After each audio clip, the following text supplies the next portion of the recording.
Exactly. Don't take a baby is a good general rule for everyone. Whether you are repossessing a car, choosing a prom date, or making a selection in the NFL draft, don't take a baby. You don't take a baby. I don't care what they did in the combine. And increasingly, it is not difficult for buy here, pay here dealerships to repossess your car because many now install a special device which goes off when your payment is due. Every 5 seconds, the device is actually beeping at them as they're all the way taking the kids to school, all the way to work, informing them that they need to make their payment and contact their lender. However, if they don't, then the device at midnight, most lenders choose midnight as their time of shut-off, the device will not allow that car to start. Okay, setting aside the horror of the fact that they can shut your car off, that beeping sound is unbelievably annoying. Anyone with a smoke detector knows it only takes about 30 minutes of incessant beeping before you've completely lost your mind. Oh, I pushed the button, I unscrewed the top, and I smashed the whole thing with the bread maker, and it's still making that sound, so the only reasonable option is now to set my f***ing house on fire. And once they have repossessed your car, these dealers don't have to refund your down payment, and they might decide you still owe them money because the car is now worth less than they sold it to you for. So you can easily end up with no car and thousands of dollars in debt. Meanwhile, the dealer can turn around and sell your car to someone else. So the truth is, they can make money either way. And the same car can get sold this way over and over again. And to prove that, let me take you on a magical journey. Because a few years ago, the LA Times tracked the sales of one car from a Kansas City buy here, pay here dealer. It was a 2003 Kia Optima, much like this one. It had a Blue Book value of $5,350. But in April of 2008, it was sold for nearly $11,000, or double its Blue Book value. The original buyer complained of mechanical problems and refused to make payments. So the car was repossessed and sold again in August before being repossessed again 4 months later, and was then resold after just 3 weeks before being repossessed again from a mother of 3 who, without transportation, lost her job at Walmart. It was then resold again in May 2009 to an owner who complained of transmission trouble, so the dealer took it back and resold it just 4 weeks later, after which it was, you'll never guess, repossessed again from an owner who later filed for bankruptcy thanks in part to payments he owed on this piece of shit demon car. But wait, we are not done. It was sold again that December and was repossessed just 5 months later before being resold in May, and it was then, surprise, surprise, repossessed again, even though the owner, a mother of 4, claimed she made every payment, and then, according to the LA Times, it was sold one last time before being repossessed just 1 month later. That one car changed hands 8 times in 3 years, each time at a price double or even triple its Blue Book value, at which point you almost feel bad for the car, which presumably needed 2 sessions of therapy a week just to be able to start its crappy engine again. Now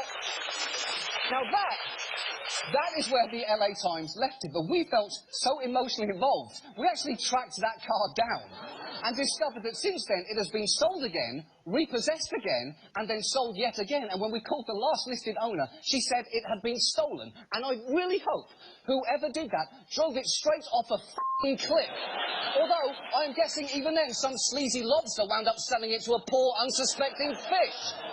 Now, after seeing that, you may be glad to hear that buy here, pay here lending has lost market share in recent years. Unfortunately, that is only because it seems everyone is getting into subprime auto lending now. There is a surprising amount of competition to give car loans to people with poor credit. So much so, people who've recently declared bankruptcy are being actively targeted through the mail. Just listen to one bankruptcy lawyer describe what he's seen. They encourage you to apply for a car loan, even if you suffered bankruptcy, car repossession, foreclosure, or all of the above. That is a slightly weird tone of voice to use there. He sounds almost excited about a bankruptcy, a car repossession, and a foreclosure. He's like a doctor saying, wow, you have herpes, HPV, and gonorrhea. Most people only get one. You've got the hat-trick. And this feeding frenzy over subprime customers now includes big lenders like Santander and GM Financial. They have both expanded their subprime auto financing, and there are newer players like Scopus and Exeter who specialise in subprime lending. And you might be wondering, why the f is everyone in such a hurry to lend money to people with bad credit? I mean, sure, in the mortgage crisis, they were doing that so that they could bundle those high-interest loans together and sell them on Wall Street. But there is absolutely no way that that is happening. That is happening again. That is exactly what is happening right now. And people have actually been worried about this for a while now. Is there a new bubble that's about to burst in the auto sector? Does this concern you at all, though, that it could possibly become a repeat of the home loan boom? Do you see similarities between the housing crisis and what's going on now with used car loans? Is there concern now that there's going to be another subprime crisis, except it's not going to be mortgages, it's going to be car loans? Yes, there is concern that this could be the subprime mortgage crisis, but with cars. And normally, if you add the phrase, but with cars, to any historical events, it sounds a lot more fun, like the assassination of Abraham Lincoln, but with cars. Sadly, this is the exception to that rule. Now, before you panic, experts say there are important differences here. Subprime auto loans are a much smaller part of the overall economy than subprime mortgages were. So even if they do go bust, this wouldn't necessarily be The Big Short all over again, so much as the direct-to-video version with Brad Garrett instead of Brad Pitt, and instead of Ryan Gosling, an actual Gosling named Ryan. And Wall Street firms insist that they have learned their lesson and have set things up in such a way that tons of loans can default and investors will still be fine. But there are trouble signs. For instance, standards for some of the loans being sold as investments can be shockingly lax. We've seen deals come to market with very low FICO scores and in some cases no credit scores at all for the loans, which is amazing. So some people joke, you really just need a pulse right now to get a, subprime auto loan. So That's a good joke. Solid setup, hard punchline, potentially devastating effect on the American economy. Top shelf comedy there. It's the rule of three is what it is. And behind closed doors, some in the lending industry openly acknowledge conditions are deteriorating. In fact, Alright, all praise unto Yahweh Shemi Al-Shai, double honors to the apostles of GMS, honors to you brothers that be pushing this truth in sincerity. Okay, so you've seen that video right there. Now I apologize for the quality of the video. I really had to sort of hunt for this this video because it was up on this up on Zero Hedge, and I couldn't play it directly off of here because that video wasn't available in the UK. But pretty much I'm gonna get into what this geezer was saying. He's supposed to be a comedian and all of that, but he's pretty up on his material, especially dealing with the facet that he was getting into, which was the financial economy. And he was getting into the subprime loans that they got out there, going out into them different people out there with substandard credit scores. I believe the individual at the end, he even said that all you need was pretty much a pulse for you to get a loan, for a car loan out there, both in the Americas, and I'm pretty sure they got the same thing happening out here in the UK and all over the world. And this is all part and parcel to having and I'm gonna read it pretty much in this article too. They're gonna tell you, because you got these historically low interest rates, and people are basically using that as an advantage to live a lifestyle that they can't really afford, man. Okay, and that's all gonna lead towards the cataclysmic a fall of this economic structure, man. All right, so I'm gonna read this little excerpt from here where I found the video in the first place, and then read the information off of the back end. But this information really goes back onto January the 11th, 2016. So going back a few good months, okay, namely 7 few good months. But this video here, this comedic skit, this was done in the last 2 days or so. It was posted on this page here on the 17th, a day ago, yesterday, and it was posted up here on YouTube 2 days ago. So that skit is pretty much recent. So although we're dealing with somewhat old information here, it's even going to be even more elaborated. Okay, so I'm going to read this little excerpt here. It says, whilst pending subprime auto loans bubble pop is nothing new for our readers, it may be a shocking revelation for the average American who would fall victim of these scams, says British comedian John Oliver, has prepared a video that places the evidence that rampant fraud that currently takes place in the auto lending sector, because you've seen the fraud that happens there. Namely, they had this substandard car, and they had that car repossessed and bought and so on and so forth. All right, for a lot more than its actual value, and they had to go through a multitude of different owners, and all of those owners. It's not like once the car got repossessed that them loans didn't have to get paid back to whoever they owed it to. They still had to pay those back, man. Okay, and you had it to where that's the same thing you had out there in the housing market in 2008, man.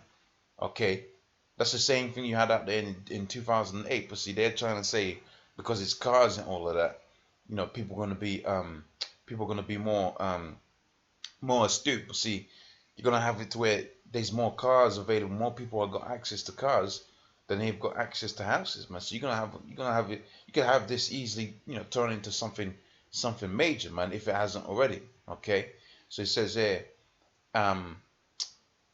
this is British comedian John Oliver has prepared a video that places evidence that the rampant fraud that currently takes place in the auto lending sector. It says the similarities between the industry, right, and the mortgage pre the 2007. Remember, we had the 2008 crash.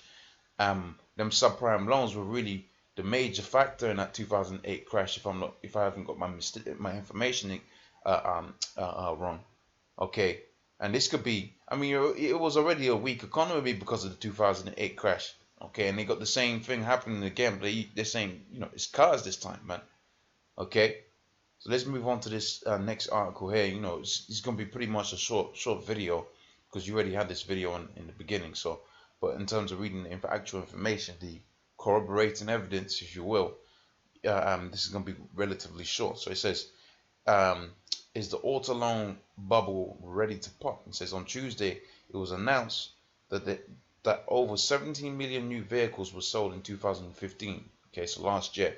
It says this is the highest it's ever been in the United States. So that 17 million new vehicles that were sold in 2015, that was the highest figure of auto sales that's ever been in history.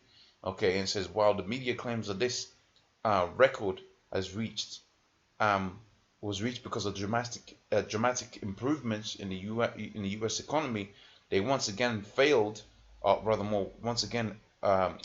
to account for the central factor, which was the credit expansion. All right, and now pause there because that reminds me of what that scripture says within the book of Isaiah. Behold, gross darkness has covered the whole earth, because this media allows these people to be in a false sense of security, man. Okay, they can live in a false sense of security, but see, we're open. Okay, our eyes are open to the reality of what's happening out here in this society, and you can see how especially the American people, man, they're so easily deceived by any kind of bubble, man. Any kind of financial euphoria will lead these, especially these Negroes, Hispanics, Native Americans, they'll lead them into a state of being asleep, man. Because all the Negro, Hispanic, and Native American wants to do is just chill out, man. Okay, and the ability to get them to get things cheap, okay, that's going to be deceptive. In fact, the scripture says, behold, victuals shall be so good cheap upon the earth, they shall think themselves to be in good case. Now, what's one of those reasons them victuals shall be in a cheap sense, man? It's gonna be that credit expansion, but they're gonna say, look, it's because of this. It's because we've made improvements to the United States economy or the British economy or whatever. All right. Because we've made these changes to these different economies, look how much benefit we really are getting. But it's really just a credit expansion based off having them, and it's going to say here based off of having them interest rates at an artificially low, of which the Bank of England has already halved this 0.5 interest rate to 0.25, man. Okay, it says when interest rates are kept artificially low, individuals are misled into spending more money than they otherwise would. It says in hindsight, they discover their judgment errors wreaked havoc on the financial, on their financial well-being. This is a lesson that the country should have learned from the subprime loans of 2008. Excessive credit creation led to many individuals to buy homes, build homes, and invest in the housing industry. It says this surge in artificial demand temporarily spiked prices, resulting in over 4 million foreclosed homes and the killing of 9 million of 9 million US jobs, man. Instead of learning from these mistakes that sent shockwaves throughout most of the planet, the Federal Reserve has continued with its expansionist policies. And so since 2008, the money supply has increased by more than 4 trillion, while the federal funds rate has remained at or near 0%. Okay, so the same things are here happening right now in England, to where even, you know, I believe even the Federal Reserve is even considering going negative on that interest. It says the housing bubble has been replaced with several other major bubbles, including the automotive industries. So instead of having it to where it's just the housing bubble, now you got it to where the automotive industry and other, you know, they didn't mention what other examples they got, but they've got the, you know, subprime auto loans going out there, and that's going to be a contributing factor to this, you know, this collapse, this economic collapse you're going to have out there. So, you know, pretty much with that, I'm going to say all praises, you know, hopefully the information was of edification. Say all praises unto Yahweh Shemi outside, double honesty, apostles of GMS. And shalom to your brothers, man. And honest, your brothers will be pushing this truth and sincerity. Shalom.